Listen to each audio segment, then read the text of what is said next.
Hi. ഈ ഒരു വീട് കാണുമ്പോൾ നമുക്ക് എല്ലാവർക്കും മനസ്സിന് വല്ലാത്തൊരു വിഷമം തോന്നും.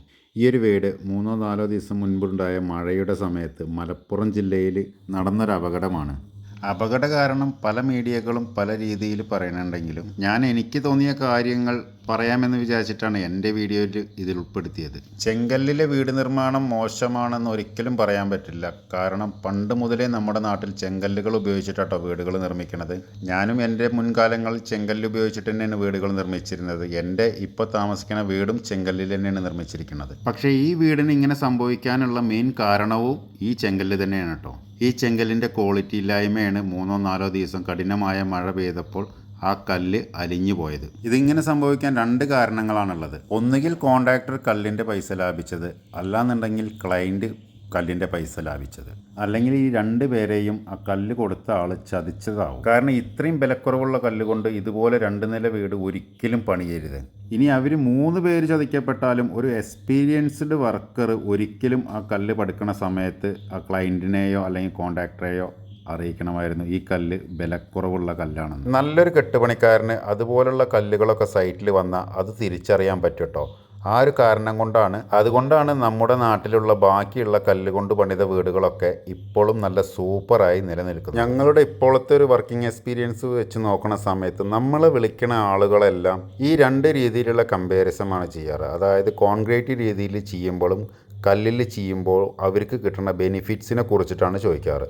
നമ്മൾ അവരോട് പറയുന്ന ബെനിഫിറ്റ്സ് എന്ന് പറഞ്ഞാൽ സ്ട്രോങ് കൂടും, കാർപ്പറ്റ് ഏരിയ കുറച്ച് കൂടുതൽ കിട്ടും, അതുപോലെ തന്നെ പ്രൈസും കുറച്ച് കൂടുതലായിരിക്കും. പ്രൈസ് കൂടുമെന്ന് പറയുന്ന ആ സമയത്ത് തന്നെ ഫോണുകൾ കട്ട് ചെയ്യണ ഇഷ്ടം പോലെ ആൾക്കാർ നമ്മളെ വിളിക്കാറുണ്ട് കേട്ടോ.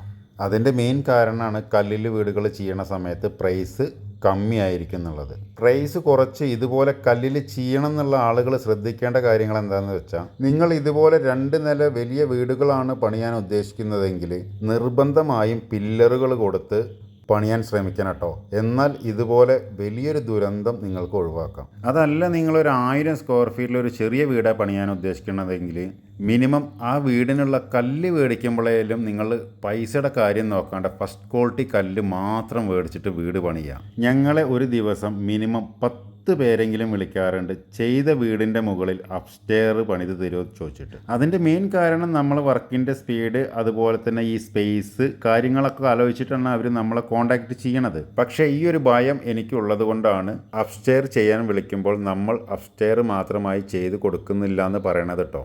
4 ഇഞ്ച് കോൺക്രീറ്റ് ഭിത്തിയാകുമ്പോൾ ഭാരം കുറവായിരിക്കുമെന്നാണ് പലരുടെയും വിചാരം. എന്നാൽ അങ്ങനെയല്ല. നിങ്ങൾ സോളിഡ് ബ്രിക്സിൽ ചെയ്യണേക്കാളും വെയിറ്റ് കൂടുതലായിരിക്കും നമ്മുടെ ഈ ഒരു ഭിത്തി ഫുള്ളി കോൺക്രീറ്റ് ചെയ്യണ സമയത്ത്. കല്ലുകളിൽ പണിത വീട് പ്ലാസ്റ്ററിങ്ങും കഴിഞ്ഞ് പെയിൻ്റ് അടിച്ചതിന് ശേഷം നമ്മൾക്ക് കണ്ടാൽ അതിൻ്റെ ക്വാളിറ്റി മനസ്സിലാക്കാൻ ഒരിക്കലും പറ്റില്ല. ഒരു വീട് പണിയുമ്പോൾ നമ്മൾ എവിടെ കോംപ്രമൈസ് ചെയ്താലും ആ വീടിൻ്റെ സ്ട്രക്ചറിൽ ഒരിക്കലും കോംപ്രമൈസ് ചെയ്യരുത്. നമുക്കൊരു വീടിൻ്റെ ബഡ്ജറ്റ് കമ്മിയാക്കാൻ ഒരുപാട് മാർഗ്ഗങ്ങൾ വേറെയുമുണ്ട്. ബഡ്ജറ്റ് കമ്മിയാക്കാൻ പറ്റാവുന്ന കാര്യങ്ങളാണ് നമ്മൾക്ക് ഈ വീടിൻ്റെ ടൈൽസ് വർക്കിൽ നമ്മൾക്ക് ഒരുപാട് ബഡ്ജറ്റുകൾ അവനാൻ്റെ കപ്പാസിറ്റിക്ക് അനുസരിച്ചിട്ട് കമ്മിയാക്കാം. അതുപോലെ തന്നെ നമ്മൾ ചെയ്യണ വീടിൻ്റെ ഇൻറ്റീരിയേഴ്സിൽ നമുക്ക് ഒരുപാട് പ്രൈസ് കമ്മിയാക്കാൻ പറ്റും. നമ്മുടെ സാമ്പത്തിക ശേഷിക്ക് അനുസരിച്ച് ആഡംബരങ്ങൾ നമ്മൾ എത്ര കമ്മിയാക്കിയാലും നമ്മുടെ സാമ്പത്തികം മെച്ചപ്പെടുന്നതിനനുസരിച്ച് നമുക്കത് മോഡിഫൈ ചെയ്യാനും സാധിക്കും കേട്ടോ. പക്ഷേ ഒരു സ്ട്രക്ചർ നമുക്ക് മോഡിഫിക്കേഷൻ ചെയ്യുന്നതിന് ഒരു ലിമിറ്റേഷൻ ഉണ്ട്. അത് തുടക്കത്തിൽ ചെയ്യുന്നതിനേക്കാളും ഒരു ഇരട്ടി തുകയുമാകും. അതുകൊണ്ടാണ് ഞാൻ പറഞ്ഞത്, നിങ്ങൾ ഏത് രീതിയിൽ വീട് ചെയ്യുകയാണെന്നുണ്ടെങ്കിലും സ്ട്രക്ചർ വർക്കിൽ നിങ്ങൾ ഒരു കോംപ്രമൈസും ചെയ്യാൻ പാടില്ല എന്നുള്ളത്. ഞാൻ ഇത്രയും പറഞ്ഞത് ഞാൻ ചെയ്യണ രീതി 100% ശരിയാണെന്ന് നിങ്ങളെ ബോധിപ്പിക്കാൻ വേണ്ടിയിട്ടൊന്നല്ല കേട്ടോ. നമ്മൾ തുടക്കത്തിൽ കണ്ട വീഡിയോ പോലെ ഒരാൾക്കും അങ്ങനത്തെ ഒരു അവസ്ഥ ഉണ്ടാവാതിരിക്കാൻ വേണ്ടി മാത്രമാണ് ഞാൻ ഇത്രയും കാര്യങ്ങൾ നിങ്ങളോട് പറഞ്ഞത്. ഓരോ ആളുകൾക്കും അവരവരുടെ ബോധ്യമാണ് കേട്ടോ ശരി. ആ ബോധ്യം അനുസരിച്ച് അവരവരുടെ ഇഷ്ടത്തിന് വീട് പണിയുകയാണ് ഏറ്റവും അനുചിതം. ഇത് ഞങ്ങൾ എറണാകുളം പിറവത്ത് ചെയ്യുന്ന ഞങ്ങളുടെ പ്രൊജക്റ്റാണ്. ഞാനിപ്പോൾ നമ്മുടെ ഇലക്ട്രിക്കൽ സ്റ്റാഫുകളായ അജിച്ചേട്ടനോടും ലിബിച്ചേട്ടനോടും കാര്യമായ ചർച്ചയിലാണ്. ഞങ്ങളിപ്പോൾ കാര്യമായി ചർച്ച ചെയ്യണത് ഇലക്ട്രിക്കൽ വർക്കുകൾ എങ്ങനെ ഒന്നുകൂടി ഈസിയായി ചെയ്യാന്നുള്ളതാണ്. കാരണം നമ്മുടെ വീടിൻ്റെ ഭിത്തിയുടെ നിർമ്മാണ സമയത്ത് ഞാനാണ് എല്ലാ സ്ഥലങ്ങളിലും DB പോയിൻറ്സും കാര്യങ്ങളൊക്കെ പറഞ്ഞു കൊടുക്കാറ്. അത് കഴിഞ്ഞ് മെയിൻ സ്ലാബിലെ പൈപ്പിംഗ് മുതലാണ് ഇവർ ഏറ്റെടുക്കുക. അപ്പോൾ ഈ നടന്നുകൊണ്ടിരിക്കുന്നത് ഒരു വിദ്യാഭ്യാസമാണ്. ഞാൻ അവരുടെ കയ്യിൽ നിന്ന് കൂടുതൽ അറിവുകൾ നേടുകയാണ്. നമ്മുടെ വർക്കിൻ്റെ ഇമ്പ്രൂവ്മെൻറ്റിന് വേണ്ടിയിട്ടാണ് കേട്ടോ അത്. ഒരറിവുകളും ചെറുതല്ല. ഇങ്ങനെ ഒരു സംരംഭം നമുക്ക് മുന്നോട്ട് കൊണ്ടുപോകണമെങ്കിൽ കൺസ്ട്രക്ഷൻ മേഖലയിലുള്ള എല്ലാ വർക്കിനെ കുറിച്ചും ഒരു പരിധി വരെയെങ്കിലും നമുക്ക് അറിഞ്ഞിരിക്കണം. നമുക്കറിവില്ലാത്ത കാര്യങ്ങൾ അറിയുന്ന ആൾക്കാരിൽ നിന്നും മനസ്സിലാക്കണം എന്നാണ് ഞാൻ പഠിച്ചിരിക്കുന്നത്. കാരണം എല്ലാം പഠിച്ചവരും എല്ലാം തികഞ്ഞവരും ആരും ഉണ്ടായിരിക്കില്ല. ഇങ്ങനെ 100% എഫേർട്ട് ഇട്ടാലുള്ള ഒരു 75% നമുക്ക് ഔട്ട്പുട്ട് കിട്ടുക കേട്ടോ. അതല്ല നമ്മളൊരു സംരംഭത്തിൽ 0% എഫേർട്ട് ഇടുന്നതെന്നുണ്ടെങ്കിൽ അതിൻ്റെ റിസൾട്ട് 0 തന്നെ ആയിരിക്കും. നമ്മുടെ ഇലക്ട്രീഷ്യന്മാർ ശരിക്കും ഈ ഒരു ചുമര് വെക്കണ ഒരു സമയത്ത് സാധാരണ സൈറ്റുകളിൽ വരാറില്ല.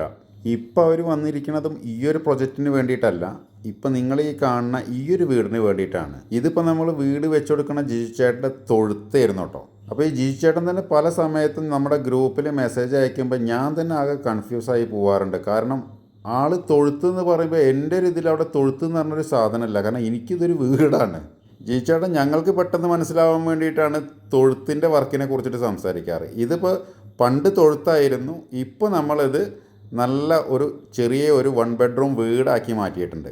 അപ്പോൾ ഇപ്പോൾ നമ്മളിത് ഉപയോഗിക്കുന്നത് നമ്മളെ സ്റ്റാഫുകൾക്ക് താമസിക്കാനാണ്. ഭാവിയിൽ ജിജുചേട്ടൻ്റെ വീടിൻ്റെ വർക്കെല്ലാം കഴിയുന്ന സമയത്ത് അവർക്കിത് റെൻ്റ് ഔട്ട് ചെയ്യാനും പറ്റും കേട്ടോ. ഈ വീട് നമ്മൾ ചെറിയ രീതിയിൽ ചെയ്താണ്. കാരണം തൊഴുത്താൻ പറയാലോ, ചെറിയൊരു മോഡിഫിക്കേഷൻ ചുമരുകളൊക്കെ വെക്കേണ്ടായിരുന്നു. അതിന് ശേഷം നമ്മളിത് 10 അടി ഹൈറ്റിലേക്കൊന്നും കൊണ്ടുപോയിട്ടില്ല കേട്ടോ. നമ്മളിത് 8 അടിയിലാണ് ഇതിൻ്റെ സ്ലാബ് ചെയ്തിരിക്കുന്നത്.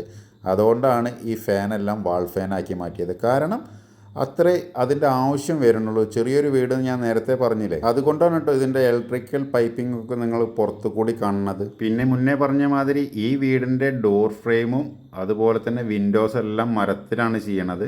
നമ്മുടെ ഈ കോൺക്രീറ്റ് ഭിത്തിയിൽ മരത്തിൻ്റെ ഡോർ ഫ്രെയിമും വിൻഡോസും വെക്കാൻ പറ്റുമെന്ന് ഒരുപാട് ആളുകൾ ചോദിക്കാറുണ്ട്. വെക്കാൻ പറ്റും തന്നെയാണ് നമ്മളും പറയാറ്. പക്ഷേ വെക്കണ സമയത്ത് ക്വാളിറ്റി മരങ്ങൾ മാത്രം വെച്ചാലേ ഉള്ളൂ നമ്മൾക്കതിന് ലൈഫ് കിട്ടുക.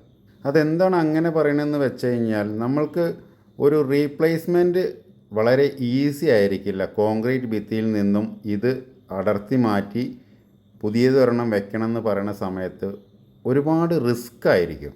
സേഫ്റ്റി ഇഷ്യൂ ഇല്ലാത്ത ആളുകൾക്ക് ഏറ്റവും നല്ലത് UPVC ഡോർസ് ആൻഡ് വിൻഡോസ് വെക്കുന്നതാണ്. കോൺക്രീറ്റ് ഭിത്തികളിൽ കാണാൻ ഭംഗിയും കൂടും, ലോങ് ലൈഫും ഉണ്ടായിരിക്കും കേട്ടോ. എനിക്ക് താല്പര്യം ആ രീതിയിലുള്ള ഡോർസ് ആൻഡ് വിൻഡോസാണ്. പക്ഷേ ഞങ്ങളുടെ സ്ട്രക്ചറിൽ അതൊരിക്കലും ഉൾപ്പെടുത്താൻ പറ്റില്ല. കാരണം അത് അവസാന വർക്കുകൾ ചെയ്യുന്ന സമയത്ത് ചെയ്യേണ്ടതായതുകൊണ്ട്. ഇരുമ്പിൽ ചെയ്യണ വിൻഡോകൾക്ക് അതിൻ്റേതായ പോരായ്മകൾ ഉണ്ടായിരിക്കും. പക്ഷേ പ്രോപ്പറായി മെയിൻറ്റെയിൻ ചെയ്ത ലോങ് ലൈഫും സേഫ്റ്റിയുമായിരിക്കും. ഞാൻ തുടക്കത്തിൽ പറഞ്ഞ കാര്യങ്ങളെല്ലാം അത് എനിക്ക് തോന്നിയ കാര്യം മാത്രമാണ് കേട്ടോ. അതൊന്നും ശരിയായിരിക്കണമെന്നില്ല. ഞാൻ എൻ്റെ അഭിപ്രായം മാത്രം പറഞ്ഞു എന്നേ ഉള്ളൂ. അപ്പോൾ ഓക്കെ, അടുത്ത വീഡിയോയിൽ കാണാം.